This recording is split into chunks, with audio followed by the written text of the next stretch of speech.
Wala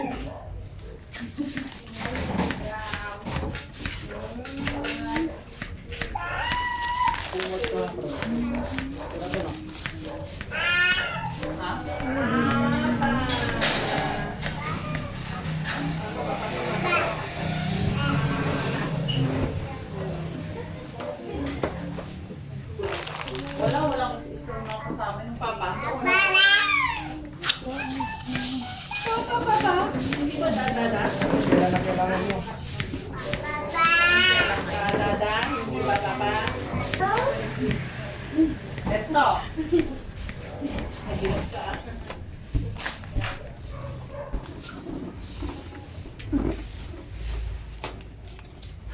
May pang-bomba. Ayun dito. Okay, siyempre. Pag marami tira ito. Ay! May tila yun. Tela. Extra complicated. Lelele. Ito lang kasi karami na. Hulog ka. Kasi nga may ano ako, may ano ako. Hi! Oh, gaganda na mga balloons mo. Nakalive mo kami kapag nagbibideo ka na balat. Oo. Hindi po yung kahiratan. Oo, mahangin. Di ba nung birthday na natin yung gano'n, nag-ako sa dito. Dalawa. Hindi mga tulong na. Ay, parang. Hindi baka cover ng. Parang sa circular. Kung meron sa gitna, ano yan? Sa lamesa yan. Sa lamesa ko na dito. Hindi. Ay, ito dito. Dito pala dito. Hindi yan para dyan. Ito ang ano, background. Ame. Sige, gagamitin niya background ang mga. Atan. Ba yun? Sabi para dito na yung sinamiwala buwis pa rin ako. Ano ba yung nandiyan na yung Ano na kailangan mo? nandito ay dito. Uy, bakit puti ba ate na ano? Oo, yung panagin meron. Uy, masusugat ka dyan. Uy,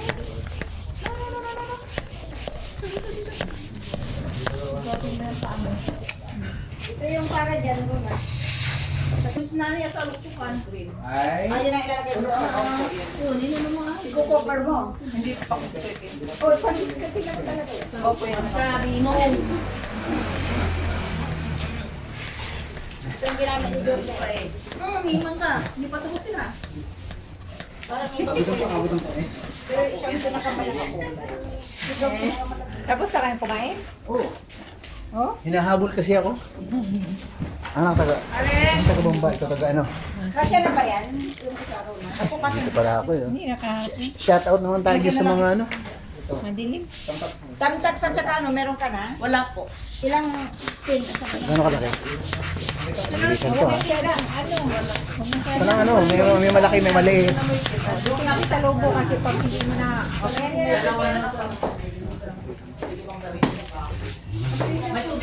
Magdi-design kami ng ganito dun.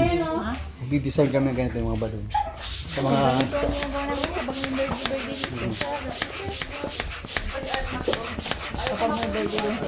Baka yan, malaki na yan. Puputok. Anak, ikaw pala ni bro.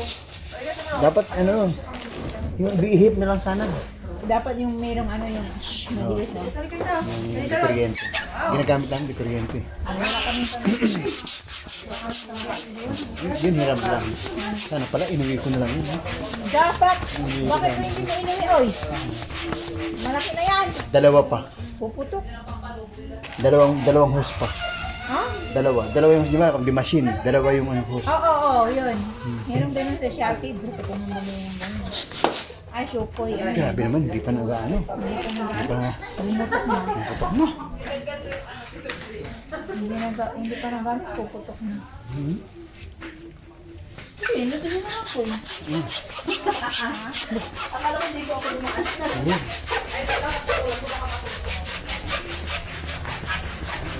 Oh, malaki na yan. Yan, may ulit. Uy, ang tumatalik. Ito na oh, original to. Kaya naman kami sa mga pogi dyan, ah. Wala, hindi na makita eh. Hindi na makita. Ang inyong kalingkuran. Si Bading. Hello, shout out. Ito pa na kay Boom, Pit Boom. Shout out to all viewers. Ikaw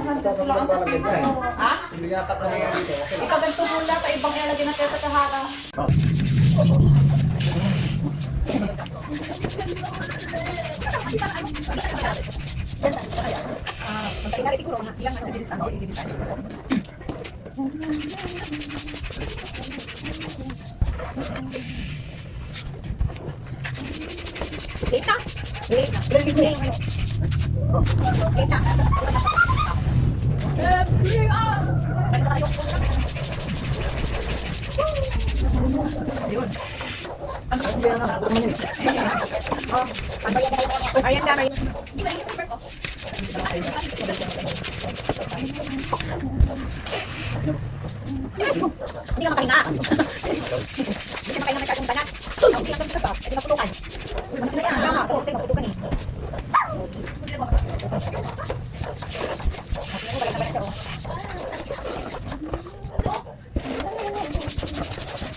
Masyado na malaki. Hindi na makahinga.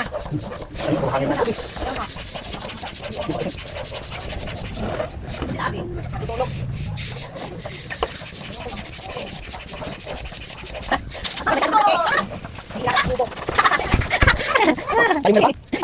Pardo. Saan? Oh, wala ka. Tutok na kayo. Okay. Okay, wala nito. Merienda tayo.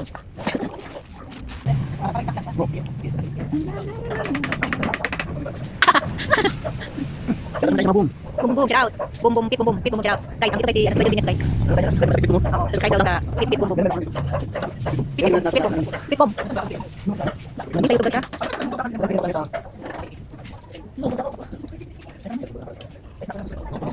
Okay. Pagkang loko. Okay. Okay? Oh my goodness. Ah, okay. Ayan, ito sa butaw. Sa butaw.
Okay. Pero may nakakaya ng go ahead. Gusto ko lang yung hayop. Hayop. Hayop.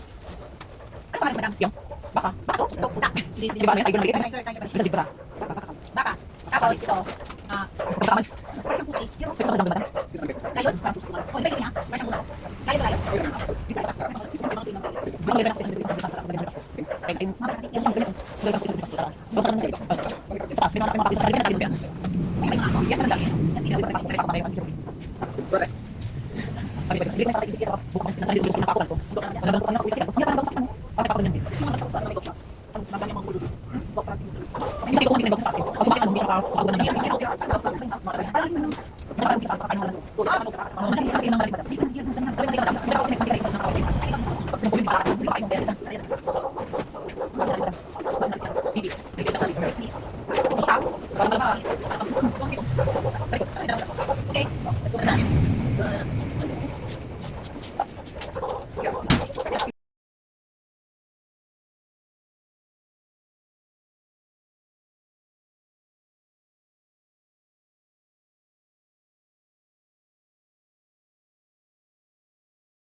Get the marshmallows.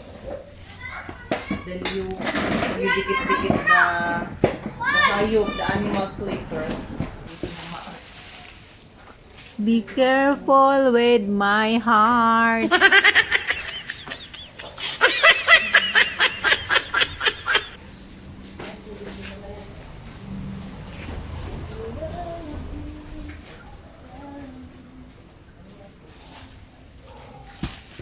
Okay. Time to sleep.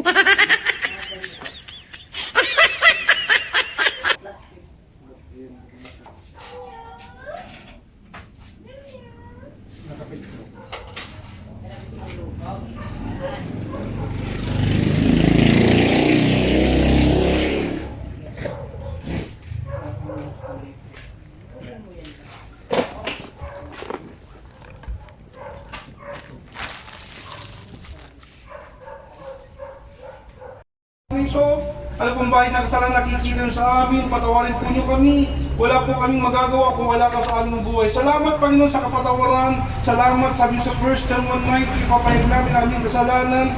Asahan namin patatawarin nyo kami, lilinisin nyo kami sa latang samang pagkatima tuwid.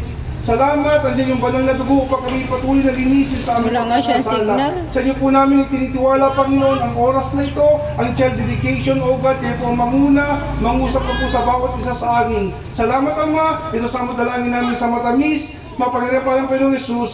Amen. Tayo po makakaupo na.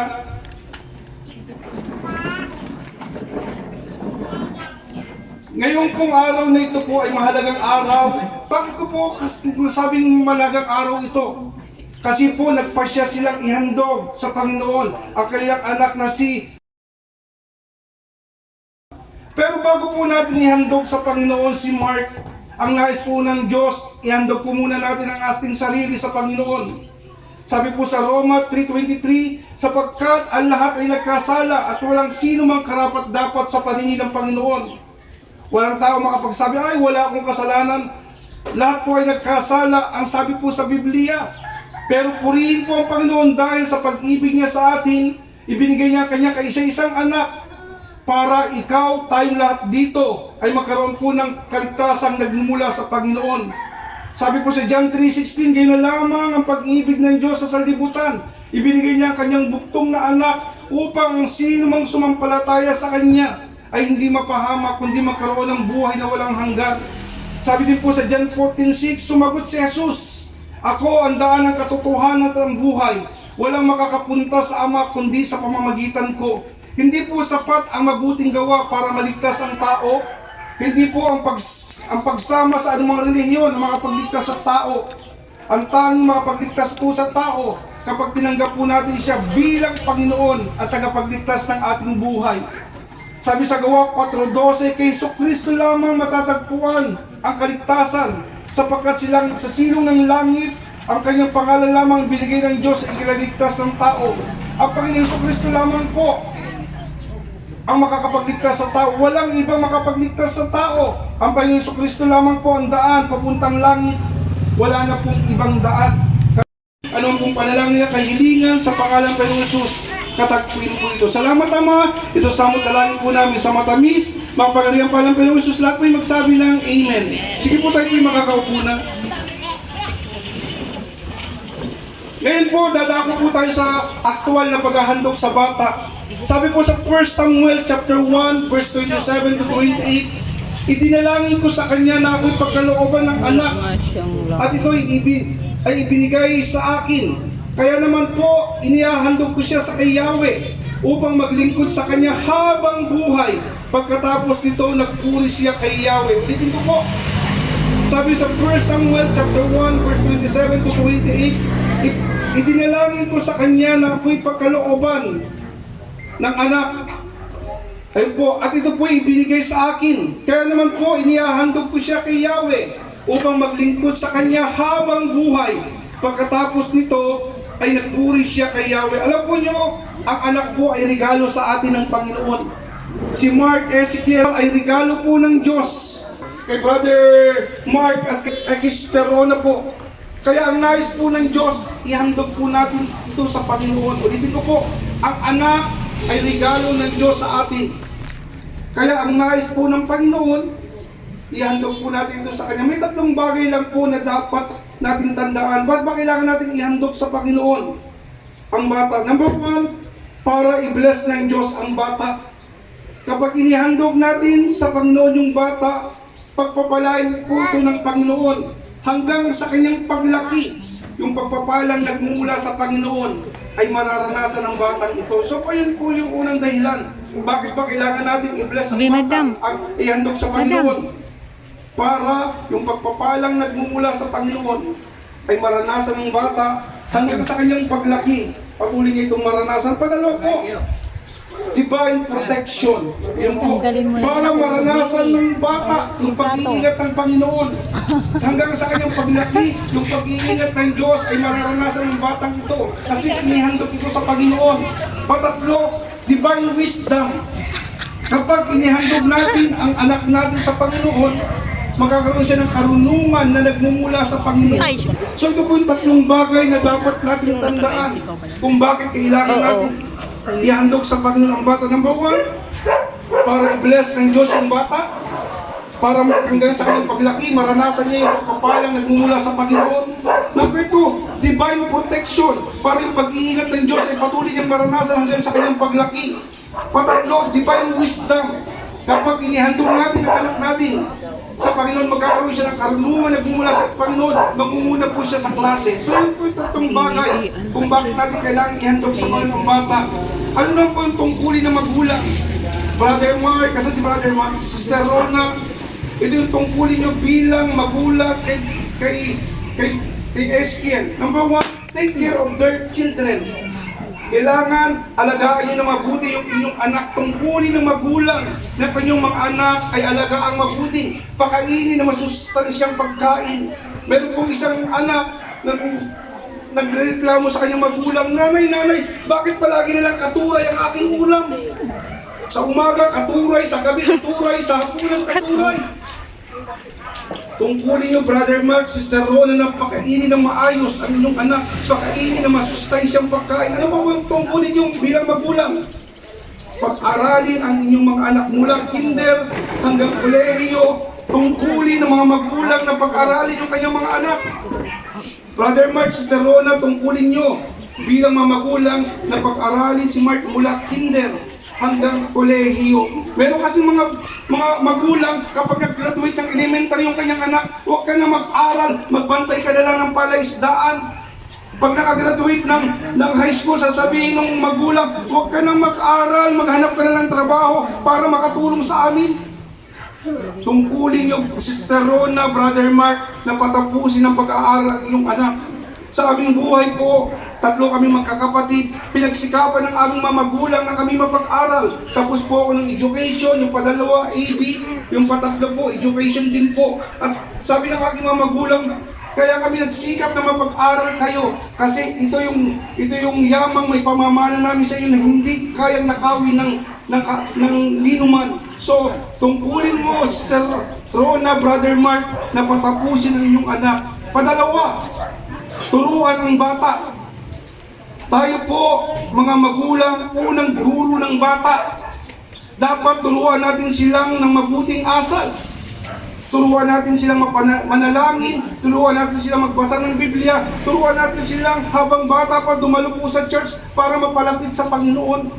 Naalala ko po yung anak ko nung maliit pa po siya, 3 taong gulang. Sabi ko sa aking asawa, binibiro ko yung asawa ko, sabi ko mag-pray na tayo. Pero sabi ko nung aking bunsong anak, 3 years old pa lang siya noon, pag-pray muna tayo bago tayo kumain. Bad yun kapag hindi tayo nag-pray bago kumain.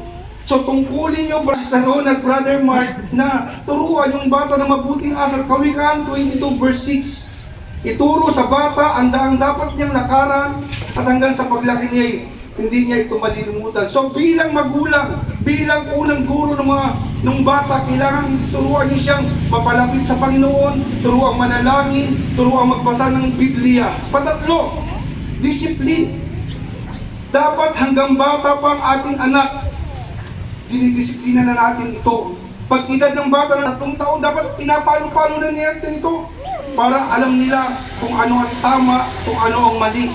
Para po, sabi po sa Kawikaan 22 verse 15, likas sa bata ang pagiging pilyo, ngunit sa pamamagitan ng palo, sila ay matututo. So bilang magulang, dapat marunong tayo magdisiplina ng ating anak. Edad ng 3 taon, dapat pinapalo po natin siya ng wastong palo. Yung aking mga anak, may oras lang po sila sa cellphone. Yung aking anak ay grade 11 at grade 7. May oras lang po sila sa cellphone. 2 oras sa umaga, 2 oras sa hapon. At kinukuha ko na yung cellphone nila pagkatapos ng 2 oras. Dapat matuto po tayong magdisiplina sa ating anak. Sabi po sa kasabihan, anak na di paluin, ina ang paluluhain. So yun po, meron po isang bata na nag-iisa po siyang anak. Tapos po, spoiled po siya sa kanyang mga magulang. Tumating ang time, nung lumaki ang batang ito, napariwara ang batang ito kasi hindi pinapalo, hindi dinisiplina. Kaya Brother Mark, Sister Rona, dapat matuto kayong mamalo ng anak. Sister Rona, namamalo ka ba ng anak? Nangungurot pa po. Ayun, nangungurot. Oo.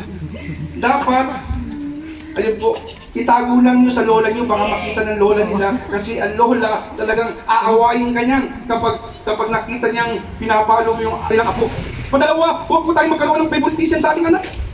Dapat hindi porket kamukha ni Brother Ramil, yung kanyang pangalan na anak, tas Chloe, kamukha niya. Pagdating niya sa bahay, galing trabaho, may pasalubong siya sa kanyang anak na panganay kasi kamukha niya. Sasabihin niya, Chloe, huwag mo sasabihin sa ating mukha na may pasalubong ako sa iyo. Hindi naman porket kamukha ni Sister Rona, yung kanyang bunsong anak, ang pasasalubungan lang yung bunso niyang anak. Huwag mo sasabihin sa ating mukha kasi baka makita. So dapat, huwag po tayong magkaroon ng favoritism. Ako po pag umuwi ng para sa kanya, parang isa lang nasagot. Ulitin ko ang tanong.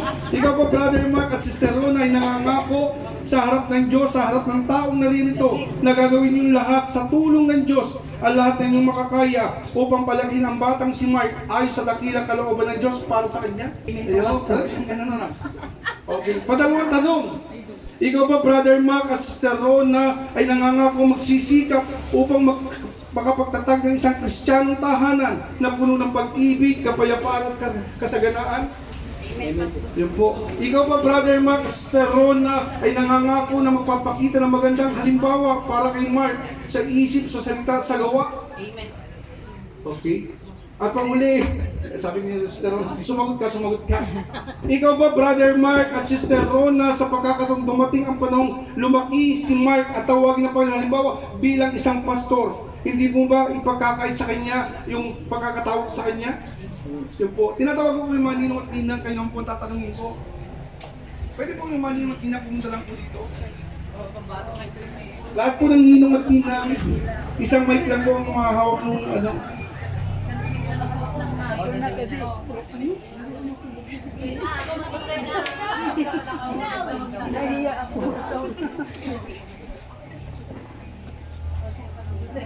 Ulitin ko po, ang sasabihin ko, kayo po ay special sa buhay ni Brother Mark at ni Sister Rona. Bakit po special? Sa dinami-dami ng kanilang kilala, kayo po pinili nilang bilang ninong at ninang. May tanong lang po ako sa inyo, para naman sa ninong at ninang, bilang pangalawang magulang kay Mark, nangangako ba kayo na susuporta sa mag-asawa upang ang batang si Mark ay lumaki ayon sa kalooban ng Diyos para sa kanya? Amen. Ayun. Nangangako ba kayong ipapalalangin si Mark at maglalaan ng pagkakataong magturo sa kanya ng salita ng Panginoon? Amen. Asahan ko po yan, ha? Nangangako ba kayo na magiging isang magandang halimbawa para kay Mark sa isip, sa salita at sa gawa? Amen. Okay po, tinatawagin ko po si yung bata po.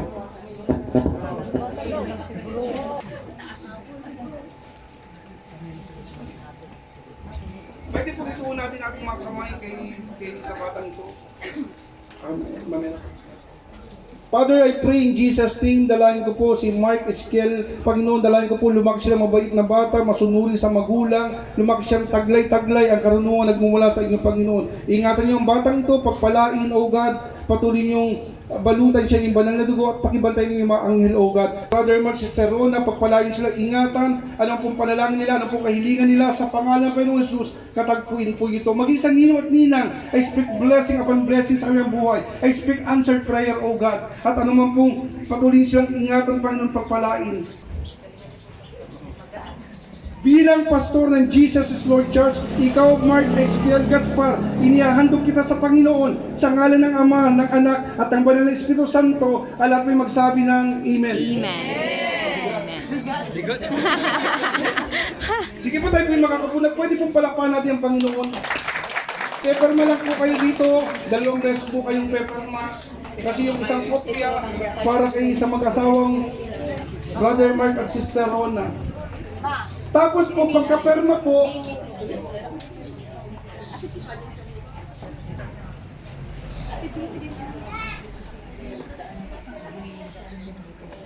magpapapicture po yung bawat tinong po magpapaperma tapos pipicturean po.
May pangako siya pa sa iyo. Di ba susutin mo? Ikaw lang susutin nila. Ay, di ba? Bakit pa ako doon?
Sa mga naghahanap po ng tubig, may tubig po dito sa side.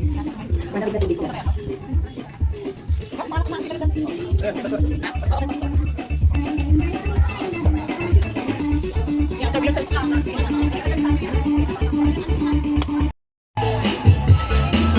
Sino gumawa nito? Yung ano pa, yung isang ninang ako.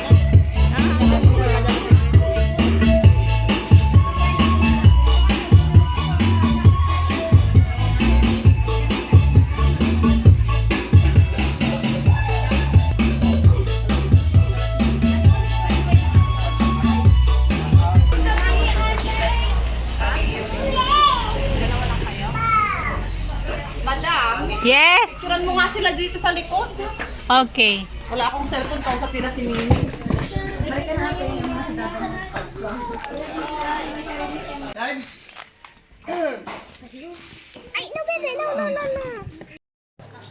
O, ayan na guys, si Madam guys. Tapos na siyang nag-entertain. Kaya pala sabi ko, ba't kakaunti yung agar? Ano yung agar? May nag-chat si Buji, may andito pa po na agar. Yung buko pandan. Tapos na ang aming guys. Tapos na ang aming celebration, dedication day.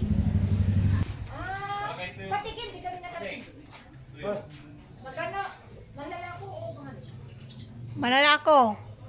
Ay, malalako yun. Wala na kayong day? Oo, wala nang deliver na dyan.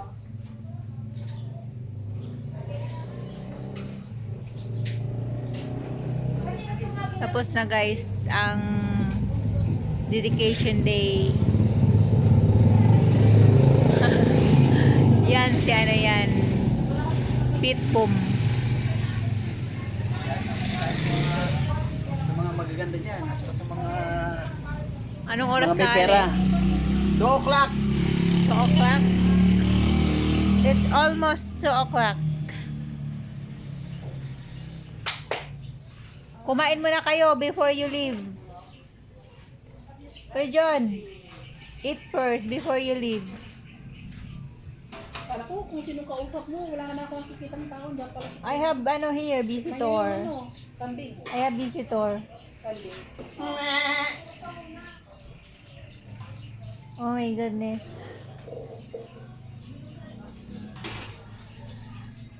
Kumain ka na, Gaw? Kanina. Bakit? Ako naglagay? Bakit hindi niya si... Babae ba yan? Lalaki. Sabi pala babae. Oh, di ba nag-ipit-ipit siya? Kaya pag wala ka dyan, ang kapit ko. Magbabali yata siya eh, ballet. Ballet dancer. Hello, madam! Kami ang dishwasher. Hindi dishwashing liquid. Bakit kasalanan ni Roy? Kasi mawag sumulin to. Bigyan mo siya ng bigyan mo ng lupo na hayop. Oh, gustong-gusto niya. Ayun yung pusa. Wow, gustong-gusto niya yan. Dahon, kukunin ko yung balang ha. Ano, tinapon na yung iba. Hala! Tinapon na yung ibang dahon. Ay! Ba yan? Yung iba, madam, na ilagay ko sa basurahan. Ay.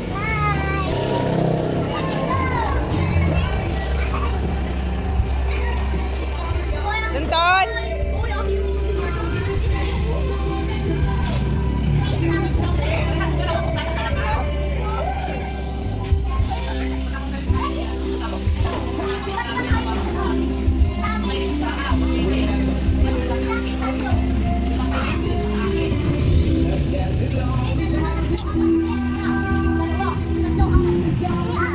Picture tayo dyan, picture.